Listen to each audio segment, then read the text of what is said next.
What's going on, guys? Good Monday morning. It is quite a Monday morning in Seahawks land, and we've got a lot to talk about with this upcoming playoff game.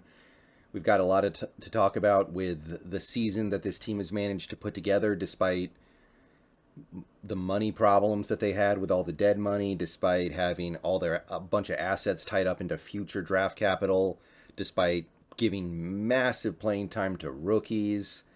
Here we are. And there's a lot to talk about with that, but I want to kick things off, just to get it out of the way, the final video concerning the Denver Broncos draft pick. Because we now know it's over. It's a wrap. The Denver Broncos season is over. They did get the win yesterday. Unfortunately for us, that pick ended up falling to number 5. So the dust has settled. Everything's been done and said. The Seattle Seahawks are picking number 5 overall. Now, this is going to throw a little bit of water on some of the really optimistic people. Some of the people who were thinking about Will Anderson, Jalen Carter, CJ Stroud. It seems a lot less likely now. Seems hard to imagine. I think it's possible. It's possible, but it's going to require things to go a very specific way. And I think that's a possibility. I think you could see a team in the lower part of the top 10 trade up into the top 5 to get a quarterback like Vegas, like Carolina, maybe Atlanta. But that's kind of what we're hinging on right now. Admittedly, if that doesn't happen and the top prospects go in the top, the expected top guys go at the top of the draft, we are kind of missing out on tier 1 by 1 pick now. All because some guy on the Colts let a Hail Mary go through his arms. And look, I'm not going to pretend like I'm happy about it. I would have much preferred to pick 4 than 5. Just like I would have preferred to pick 3 rather than 5. But at the end of the day, let's keep the big picture in mind here, guys. We traded our franchise quarterback, who had just made the Pro Bowl, to a team with an elite defense. That team's elite defense remained elite. And yet somehow that team was still terrible. Like, think about that parlay.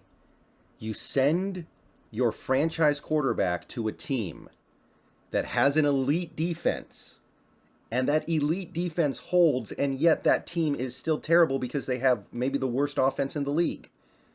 That's insane. Picking here is insane. So I'm not going to get upset about it. Some people were getting really upset about it in the Discord yesterday. I'm not going to play that game. This pick was best case scenario supposed to be in the mid to late teens. There is no way I think any common sense person could have looked at this and gone, I think Denver is going to be one of the worst teams in the league this year. Especially with the knowledge that their defense was going to maintain their elite level of play. So the fact that this pick isn't in the late teens or even the 20s, what a blessing. What a blessing. And we're still going to get a really good player or a valuable trade down with it. We'll see what we end up doing. There will be plenty of time for that discussion later. But I just wanted to kind of close the book here. The Denver Broncos are giving the Seahawks the 5th pick in the draft.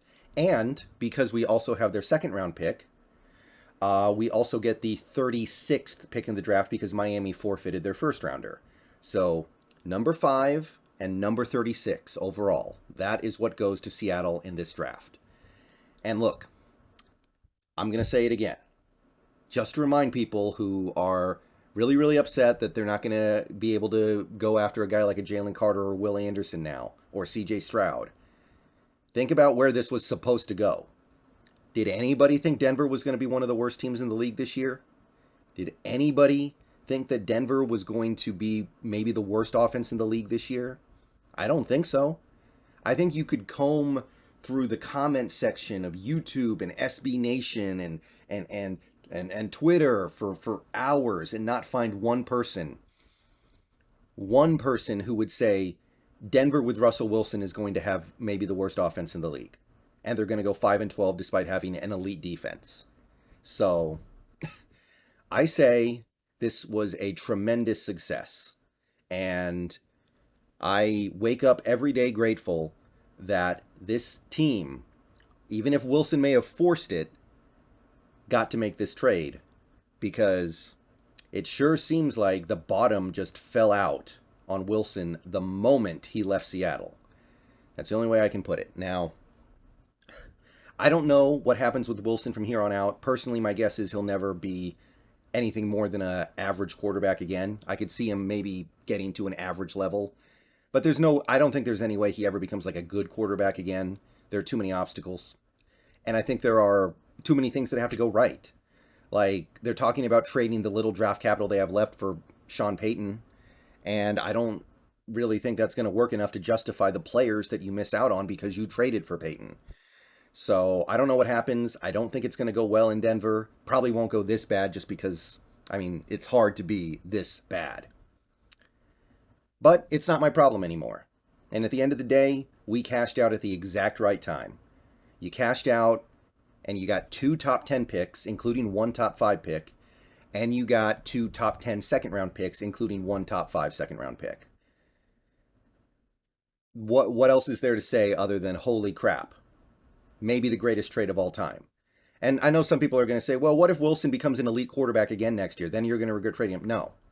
If Wilson had come back to Seattle for his 11th season this year and played anywhere near as bad as he played in Denver, like even if he had played better, but still, I don't think going from one team to another team made him go from top 5 to bottom 3.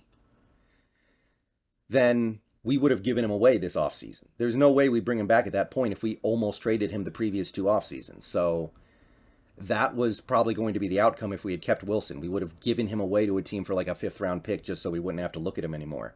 So no, I'm not even really thinking about that. So there was going to be a lot of conversations in the coming months about what we should do with these picks. What I am going to say real quick, we got to get through free agency first. Well, we got to get through the playoffs first. Seahawks are in the playoffs, mind you. But after the season, we got to get through free agency. If we sign somebody like a Daron Payne in free agency, Jalen Carter becomes a lot less interesting, I think. If we sign somebody like, if we give Geno Smith a monster contract extension, which I think may happen, I think that's likely. I don't think C.J. Stroud or Bryce Young or Will Levis is interesting at all at that point. If we sign Hargrave from Philadelphia, Javon Hargrave or Jackson Hargrave, I don't think Miles Murphy is as interesting. So we need to see what happens in free agency first. But all I know, we're going to get a borderline tier 1 player at that number 5 spot. I don't think it's a pure tier 1 spot, but it's very close. So that's, this is the stuff that dreams are made out of, guys. You trade your franchise quarterback immediately turns into like the worst quarterback in the league. And the guy you replace him with, who is that franchise quarterback's former backup, becomes much better, becomes one of the better quarterbacks in the league, and gets you to the playoffs. Meanwhile, your previous franchise quarterback plays so bad he gets you that top 5 pick. This is like fan fiction. And while we're here, real quick, I should say Seattle's native pick is currently at number 20 overall. It can move up 1 spot if Seattle loses and Tampa Bay wins on Wild Card Weekend. Just to give you an idea of where we are there, relatively locked in. Catch y'all later.